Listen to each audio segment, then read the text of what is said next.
next semi-final was between the gentlemen from Kandy and the Anandians from Colombo. Taking the topic of the 13th Amendment to task, the boys proved that they had indeed done their homework. That the main reason behind this catastrophe was the lack of meaningful devolution of power, the lack of representation and the oppression of the minorities. Therefore, we strive to achieve our vision of bringing governance closer to the people by abolishing the 13th Amendment.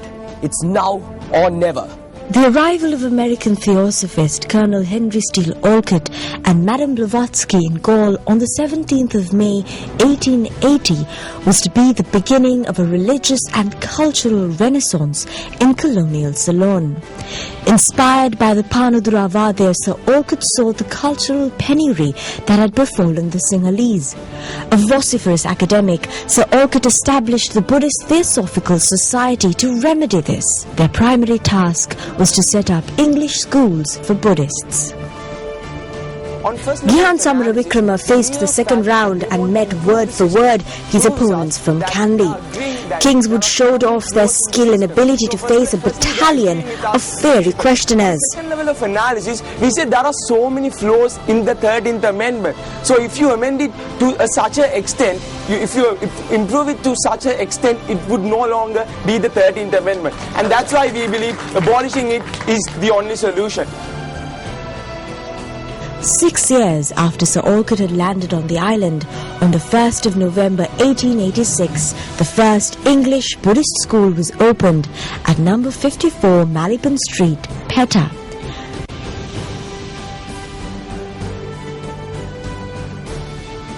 Mr. M.U. Moore took the reins of the school in the year 1910, the Moore building being one of his lasting legacies.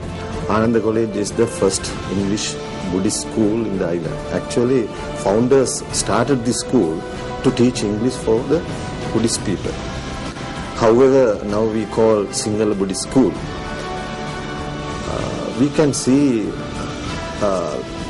in last few years, we are going forward, we are going towards the main objective of the school. What is the main objective? To teach, to learn, to teach English for the Buddhist people.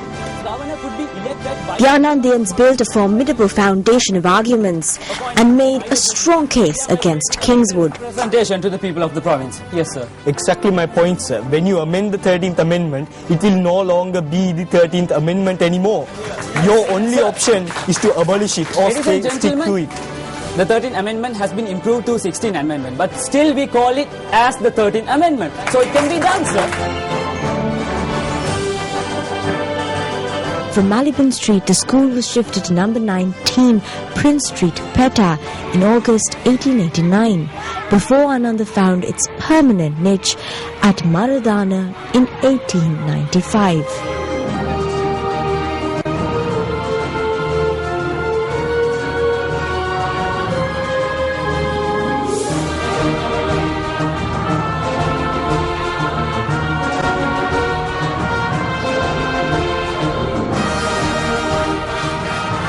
I am the teacher in charge of English Debating Society.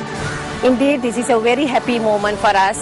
Our debaters have qualified to the finals of the debater tournament. In fact, it is the result of their hard work and doing a lot of research and spending many sleepless nights with an backing from some of the senior boys. The solution is to give self-determination and autonomy to those devolved regional units so that they can take decisions on their own regarding their own province without the central government interfering, as we see in the current scenario. In which way are you proposing this, sir?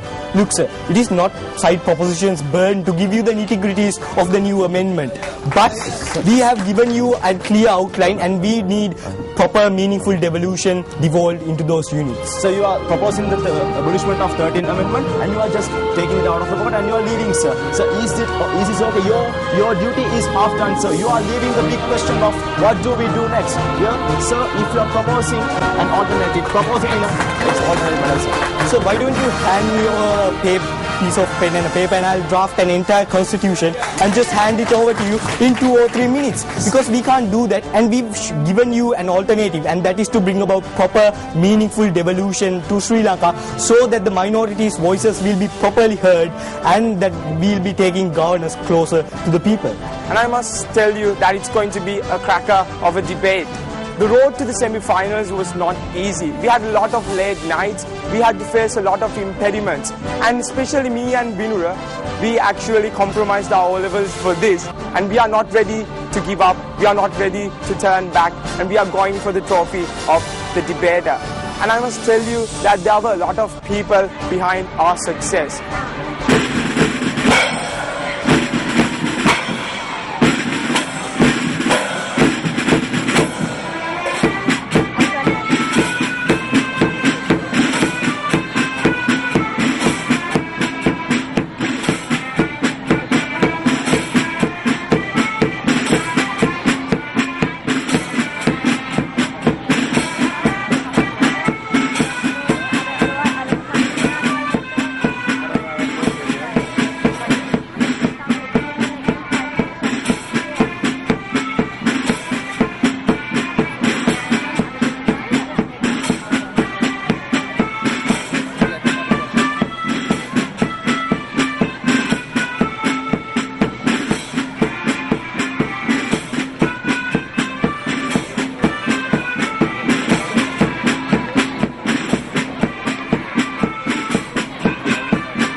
Mr. C.W. Ledbetter was its principal, and the staff consisted of 7 teachers. The average attendance in the first 6 months was only 111. Debating has become part of my life now, because it is my passion, because I have achieved a lot through debating, and I have done so many things to school through debating. And it means a lot to me to be in the semi-finals of the MTV Debater, because we worked really hard for this and we totally deserve it. And Team Ananda deserves to win this entire trophy. And we would definitely go out there and win this trophy for Mother Ananda. I hope that you guys will be there to watch us lift that trophy for Mother Ananda. Lithmal Jayawardena, the captain of Ananda, pleaded a passionate case. But quite ironically, it fails to achieve its objective, and hence it must be abolished. It's not only Team Ananda who says this. According to the judgment given in Re the 13th Amendment, it says that the 13th Amendment is mere decentralization and not devolution of power.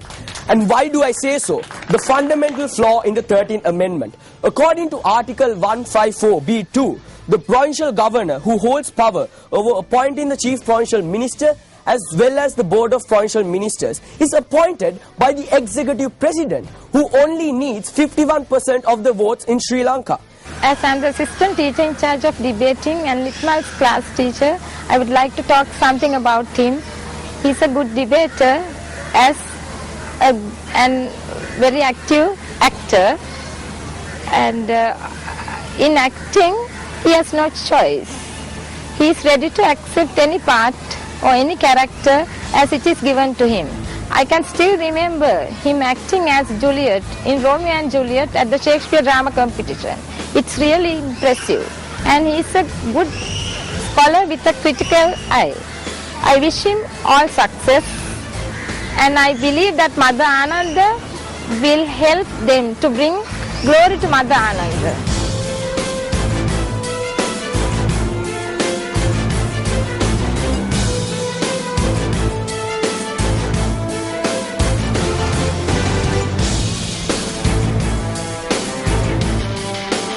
The school pavilion is named after Principal Colonel G.W. Rajapaksha, under whose reign the cricket grounds were completed.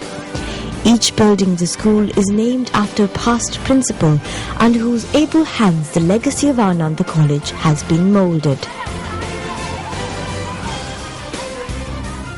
Today, Ananda caters to over 8,000 students in 13 grades of secondary education. Additionally, Ananda College boasts of a proud sporting legacy.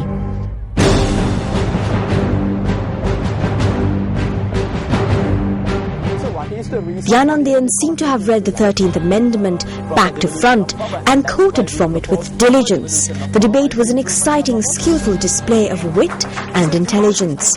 Side opposition has been agreeing with the principles of side proposition. So, as the opposition, aren't you supposed to contradict our ideas? No, sir, we never agreed with you. We agreed upon an improvement of the 13th Amendment, whereas you agreed upon abolishing an improvement of the 13th Amendment, sir. Exactly, sir. But why would you want to improve the 13th Amendment? Because we know that it's fraud, sir. Sir, so at the end of the day, both of the teams want the same end goal. But what the side opposition is doing, you are changing the complete system, but you want to still keep the tagline, the 13th Amendment. So what exactly is the purpose of doing that?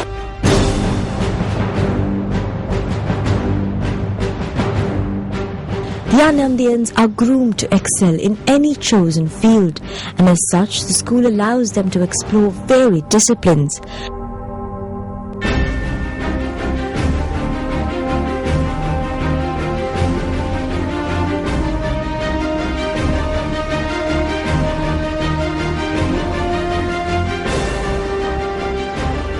I think in last few years, we are very proud about our young debaters. They have brought glory to Ananda by winning the Noises Championship at the Asian Schools Debating Championship held in Malaysia this year. Not only that, in Shakespeare drama and other English language competitions, they perform well. Oshada rounded off the arguments for Ananda College, summing up the debate. The 13th Amendment should be abolished, proving how it is structurally and inherently flawed, ladies and gentlemen. But what was the burden of proof of the side opposition? It was to provide research material to this house, which is inherently redundant, ladies and gentlemen. And also, when we were trying to prove that this 13th Amendment is structurally and inherently flawed, the side opposition principally agreed to us, saying that, look, there are flaws, but we are trying to amend them. Ladies and gentlemen, we try to prove that as a side proposition, fulfilling our duty